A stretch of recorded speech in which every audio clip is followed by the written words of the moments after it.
Mga sangkay, atin pong alamin ngayon ng isa pong balita tungkol po sa nangyayari sa ating mundo ngayon. May kumakalat daw po na isang matinding karamdaman doon daw po sa Japan na kaya daw pong itumba ang isang tao sa 48 hours o 2 araw lamang po, mga sangkay, kaya na pong itumba ang isang tao. Alamin po natin kung ano nga ba ang karamdaman nito.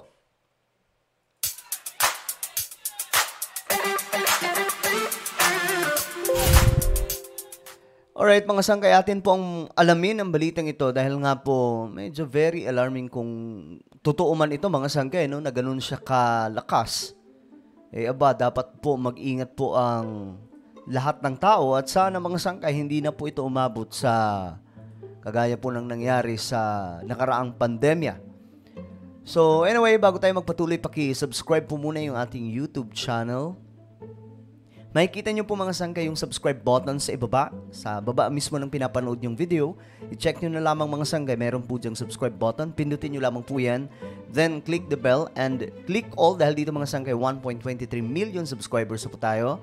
Parami po tayo ng parami. Okay? Sa mga nanonood po sa Facebook, i-follow nyo po yung ating Facebook page at may papagawa lamang po ako sa inyong saglit. Sa mga nanonood po sa Facebook, sundan nyo lamang po ako. Habang kayo ay nanonood, mga sangkay, i-check nyo po sa itaas ng mga cellphone.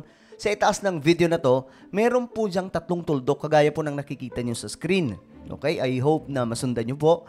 Pindutin nyo po yung 3 tuldok, then may lalabas po dyan na show more. Pindutin nyo po yung show more. Okay? At kapag napindot yun na, okay na. Tapos na. Pero ito na nga, mag-umpisa po tayo dito, mga sangkay, sa isang balita. Ayon po dito sa report, doon daw po ito sa Japan. Japan reports cases of, sabi po dito, deadly flesh-eating bacteria na kaya daw pong itumba ang isang tao sa 2 araw lamang po, mga sangkay. 48 hours. Ganun lamang po kadali, mga sangkay. O ganun po kabilis. So, kung totoo ito, mga sangkay, no? Kasi ito ay mula po sa first post na nagbabalita po ng mga pandaigdigang balita. Ngayon, tingnan po natin kung gaano tong karamdaman na kumakalat, mga sangkay, kasi very alarming.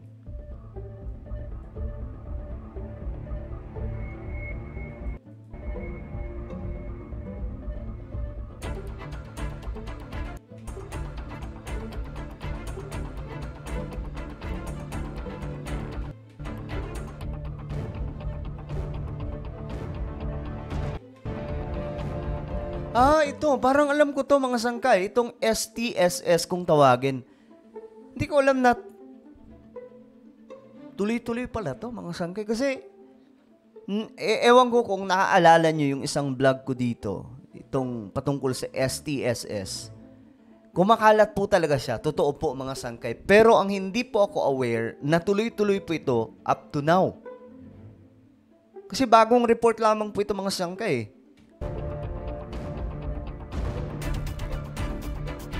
Grabe, no? In 2 days lamang. Ayan, no? Disease caused by bacteria, mga sangkay, na kaya pong itumba ang isang tao sa 2 araw lamang.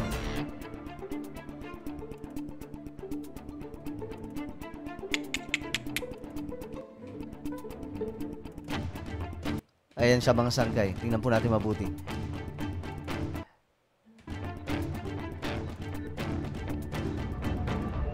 Kasi kung pag-usapan po natin ang nakaraang pandemya, matagal ang proseso, di ba? Though marami po ang sumakabilang buhay, mga sangkay. Pero ito kasi, biruin nyo, 2 araw lamang po.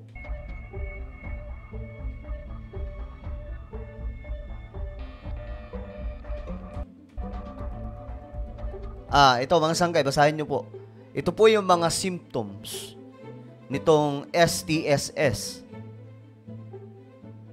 Parang ano rin po siya, mga ang kakaiba lamang po dito, mga sangkay, ito po, organ failure. Bumabagsak din po yung dugo, mga sangkay. Kasi itong, halimbawa itong sore throat sa mga bata o kaya fever, ano to, mga sangkay, kadalasan po talaga nangyayari ito. Kahit po nung nakaraang pandemic, Ito po halos ang mga sangkay.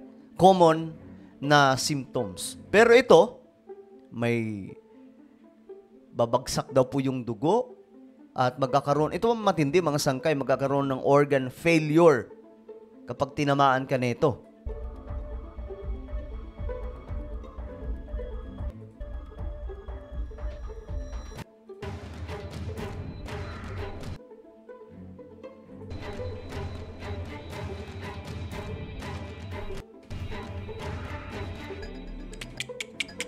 Grabe, no?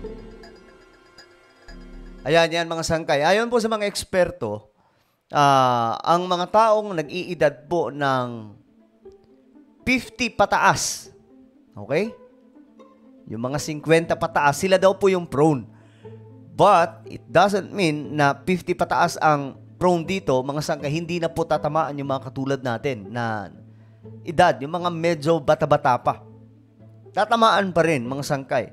At sana, doon pa lamang po sa Japan, mahinto na po itong mga sangkay, itong pagkalat.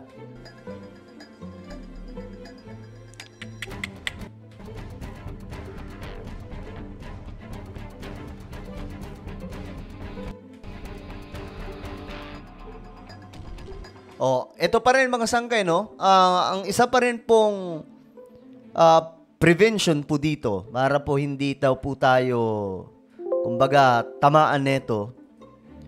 Ayon po dito, ito po yung advice sa mga eksperto, maghugas daw po ng kamay. Para daw po, kumbaga, makaiwas. Parang sa COVID din, you know?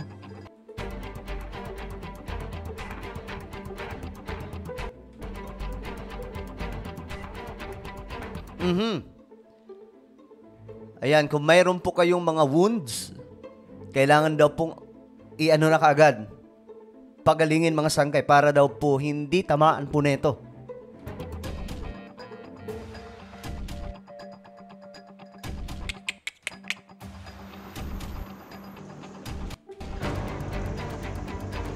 Grabe, ang dami.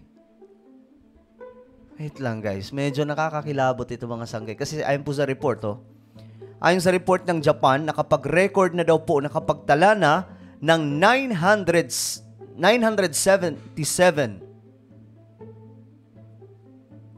as of June 2, 2024. Grabe, so parami po ng parami ito mga sangkay. And remember guys, bago po yan maging pandemic, nagiging ano pa lamang po yan, epidemic. No, kapag hindi na makontrol ng isang bansa at kumalat na po yan papunta sa iba't ibang mga bansa, yun po, nangyayari po yung pandemya. But we are praying na hindi po ito mangyari mga sangkay na kumalat ng husto.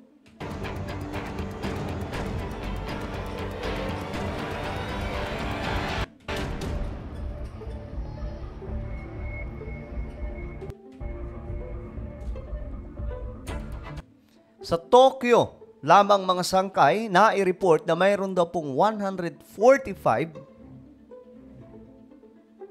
na tinamaan. In the first half of 2024 lamang. So, ibig sabihin ba, mabilis ang ano nito mga sangkay?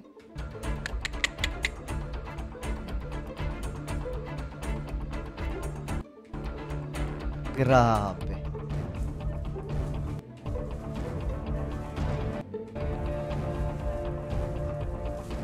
Ito 2023, nakapagtala ng 941.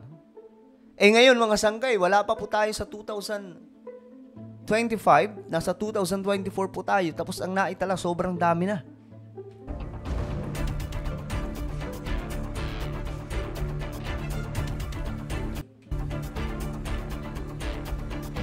Oh my goodness. Ayan number of cases in Japan could reach 2,500 by year end.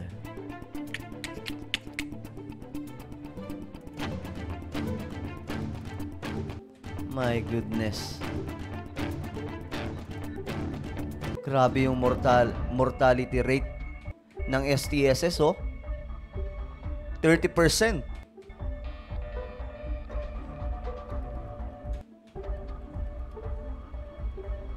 Ayan o, yung ibang mga bansa rin pala, may mga ganito ng experience na nagkaroon po ng outbreak ng ganitong klaseng karamdaman ngayon.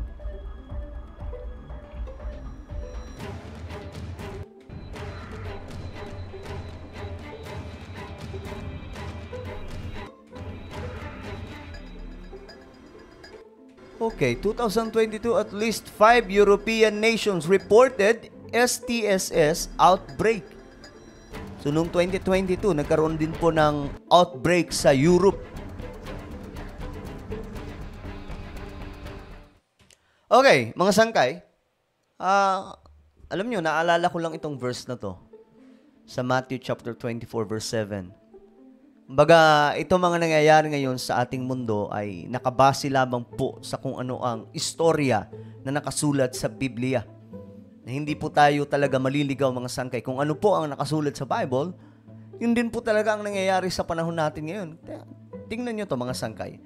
Matthew chapter 24 verse 7, sabi po dito, "For nation shall rise against nation, and kingdom against kingdom, and there shall be famines." And this one mga sangkay, "and pestilences, and earthquakes in diverse places." But mga sangkay, ito nabanggit po dito ang pestilences. Ito po ay tumutukoy sa mga iba't ibang klaseng karamdaman sa Biblia, nakakalat daw po sa mga huling araw bago po ang araw ng ating Panginoong Diyos. So, ngayon, ito po ang nagpapatunay na ang Biblia, mga sangkay, ay talagang totoong nagsasabi ng direksyon sa kung ano ang mangyayari sa ating mundo.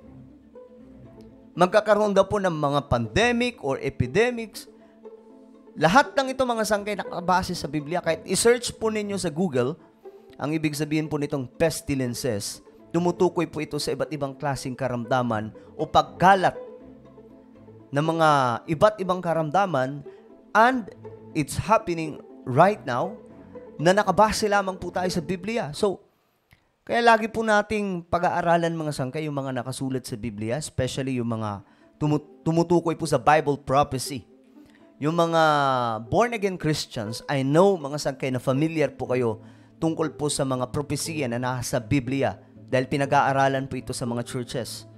So, sa panahon natin ngayon, itong lahat ng nakasulat po dito sa Matthew chapter 24 verse 7, sabay-sabay na nangyayari po ngayon mga sangkay. Okay? Pero ngayon, ang naka-highlight sa ating vlog ay patungkol po dito sa pestilences na nangyayari po sa panahon natin ngayon.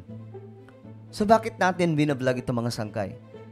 Para po maintindihan natin na ang Biblia po ay hindi nagsisinungaling. Mga sangkay, totoo po siyang nagsasabi ng kung ano ang magiging direksyon ng ating mundo. And that is why we need God. Kailangan po natin ang Diyos. Kailangan po natin paglingkuran si Lord, mga sangkay. Kasi kung ito pala ang mangyayari, o kung ito po ay nakabase sa mga propesya na nasa Biblia, mga sangkay, aba, ano ang sinasabi ng Bible? Kailangan po natin paglingkuran ang ating Panginoon kung gusto natin maisalba ang ating mga kaluluwa pagdating po sa araw ng judgment. Okay? So ano po ang inyong opinion mga sangkay tungkol po dito? May kumakalat na isa pong karamdaman doon po sa Japan na nahihirapan po ang mga eksperto doon na makontrol ito. Biruin nyo, 2 days lamang itutumba ka na. Ganyan po kalala mga sangkay. I-comment nyo po sa ibabang inyong mga opinion. And now guys, mayroon po akong isang YouTube channel, Sangkay Janjan Daily. Dito po ako nag-upload ng mga vlogs, mga lakad po natin at kung ano-ano pa mga sangkay. Marami po kayo makikilala dito at syempre, malalaman nyo ang mga ganap po sa buhay. So, hanapin nyo po sa YouTube, then click the subscribe, click the bell, and click all. Ako na po ay magpapaalam. Mag-iingat po ang lahat. God bless everyone.